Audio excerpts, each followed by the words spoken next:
Welcome to the SAP Cloud ERP 2602 product release highlights. I'm the digital avatar of Annette Garcia Lorenzo from the Product Success Enablement team. In SAP Integrated Product Development, we are happy to highlight innovations from the areas of visualization and enterprise product structure. Our first highlight is the automatic creation of hotspots in 2D drawings leveraging AI. Generate hotspots and associate them with backend business data quickly while reducing human errors.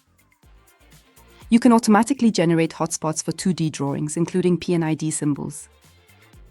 Edit the generated hotspots as needed, making sure the names of each hotspot matches the name in the associated business data file, then map them to the related business data from the uploaded business data file, leveraging a powerful algorithm.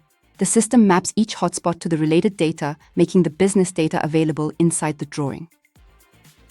Our next highlight is the dynamic visualization of production process data.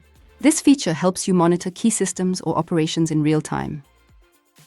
Use this new tab in the visualization browser to add dynamic content to 2D visualizations. As you can see, the data is auto-refreshed regularly.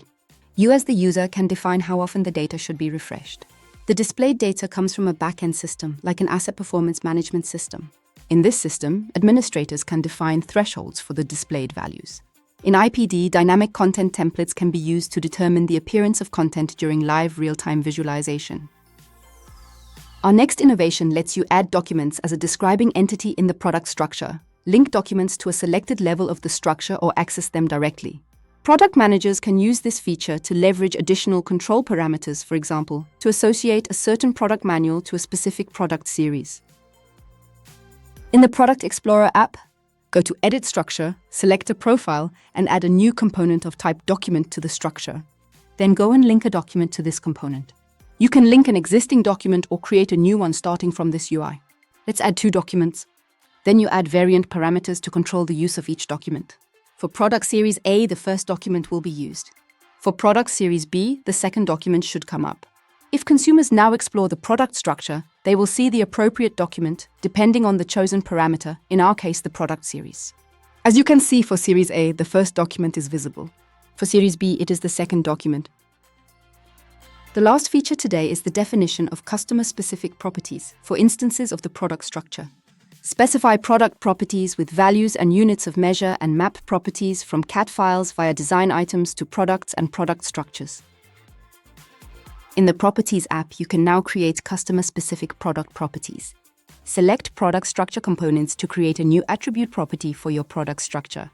Via the Product Explorer app, you can create a new product and assign property trees and their respective properties. The assigned attributes are completely configurable based on customer need. To create new attributes, call up a property via the Properties app and go to the Edit mode. Add a new attribute, save and release the property. Then add this property to the property tree for your product, in our case, the E-class property tree.